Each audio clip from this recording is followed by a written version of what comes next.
WhatsApp guys, কেমন আছেন আপনারা সবাই? তো আশা করি সবাই ভালো আছেন। তো আজকের ভিডিওতে আমি খুব একটা স্পেশাল ধরনের বিষয় নিয়ে আলোচনা করতে যাচ্ছি, যেটি হলো যে নন জাপানিজ অ্যানিমেশন বা নন জাপানিজ যে অ্যানিমেগুলো রয়েছে সেই বিষয় নিয়ে আমরা কথা বলতে যাব।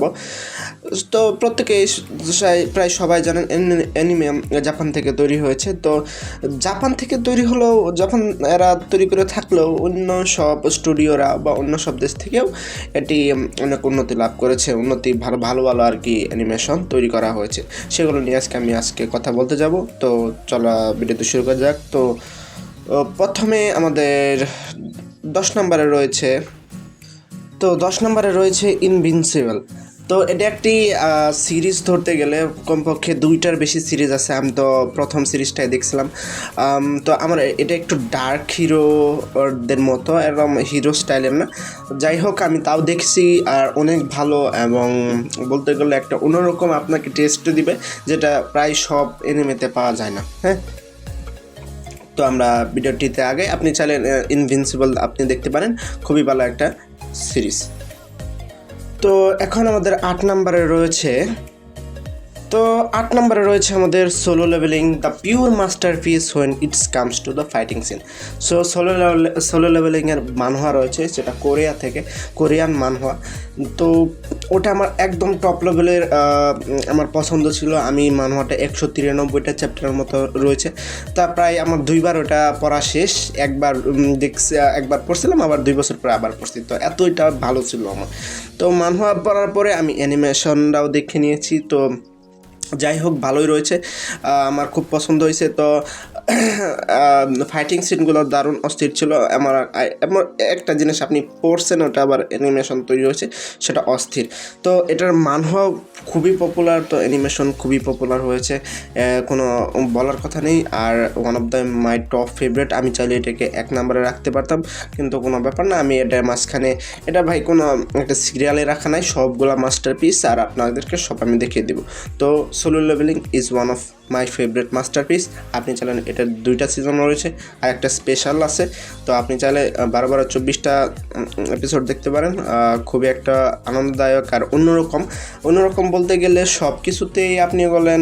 যদি জাপানিজদের বেশি দেখতে গায়, ইসেকাই, হ্যারাম, এগুলো রয়েছে, ফ্যান্টাসি, আর এগুলো রয়েছে কিংডম, হিরো, ডিমন কিং, এগুলো নিয়ে কথা বেশিরভাগে। কিন্তু আপনি সোলো লেভেলিংয়ে একটা অন্যরকম জিনিসই খুঁজে পাবেন, যা একদম সবার থেকে আলাদা, হান্টার, মনস্টার আর ডানজনদের নিয়ে। যাই হোক, এটাই ছিল সোলো লেভেলিংয়ের। আমরা পরেরটা চলে যাই 7 নম্বরে। তো 7 নম্বরে রয়েছে টিন টাইটেন্স, যা একটি টিভি সিরিজের মতো। আমি টিভি সিরিজে দেখছিলাম, কিন্তু এটা একটু বড় ভার্সনের মতো। আপনি চাইলেন এটা সিরিজের মাধ্যমেও দেখতে পারেন। তো যেহেতু এটা একটা ডিসির মধ্যে অন্তর্ভুক্ত, সেহেতু আমার এটা বেশি দেখা হয়নি, কিন্তু এটা একটা জাপানিজদের বাদে একটা ফেমাস ওয়েব সিরিজের মতো ধরতে গেলে। যেহেতু আমি দেখি নাই, এর সম্পর্কে আমি কিছু সেক্ষেত্রে বলতে পারছি না। যেহেতু রেটিংয়ে রয়েছে, সেহেতু এটা একটা ভালোই হবে। তো আমরা চলুন 6 নম্বরের দিকে চলে যাই। তো আমাদের 6 নম্বরে রয়েছে কোড ইয়াকো, যা একটি আমার কাছে নতুন ধরতে গেলে অ্যানিমেশনটা, যেহেতু এটা রেটিংয়ে অনেক ভালো, এবং আপনি চাইলে এটাকে দেখতে পারেন। আমার রেকমেন্ডেশন রয়েছে। আর ইট ইজ একটা ভালো অ্যানিমেশন সিরিজ, যেহেতু একটু 3Dর দিকে চলে গিয়েছে, 3D তো বলে এটাকে। আর তো যাই হোক, এখন চলে যান আমরা আমাদের 5 নম্বরে।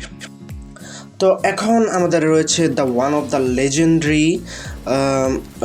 লেজেন্ডারি অ্যানিমেশন, যেটা আমি চিন্তা করতে পারিনি এটা অ্যানিমেতে আসবে। The one of the favourite Lord of mysteries এর একটা নোবেল আছে, যেটা অস্থির এক ধরনের।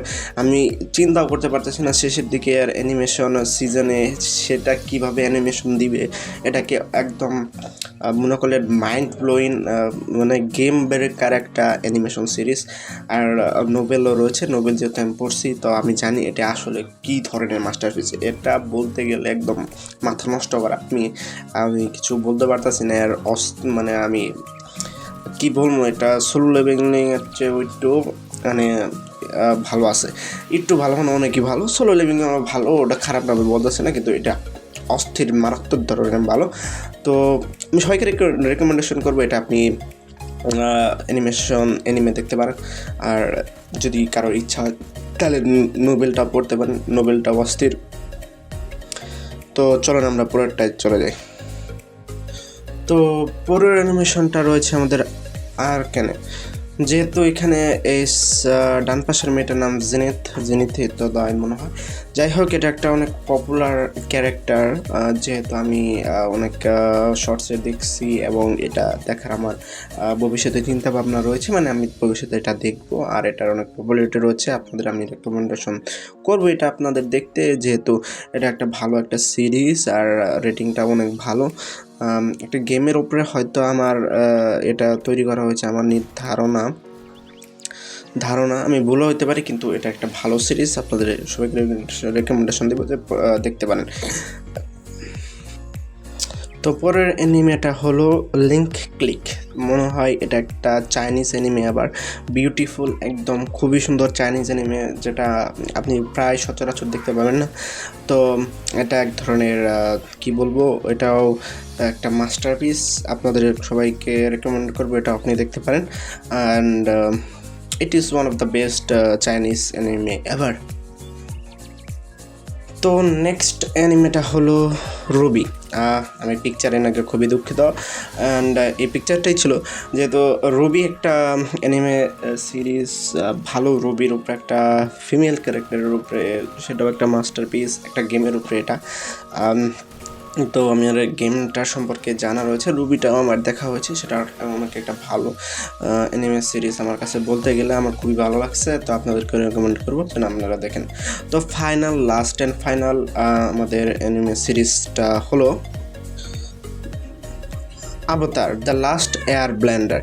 তো it is one of the most popular anime series জাপানের বাইরে, আর এটা আমার ফেভারিট। এটা সোলো লেভেলিং আর লর্ড অফ দ্য মিস্ট্রিজ অবশ্যই। তো এটাও একটা ভালো অ্যানিমে সিরিজ। এটা মনে করলেন মুভিও রয়েছে, আর ফাইটিং সিনগুলো দারুণ, একটা অন্যরকম পাওয়ার সিস্টেম নিয়ে এখানে খেলা হয়েছে, মানে একটা কাজ করা হয়েছে যা খুবই অসাধারণ দেখতে।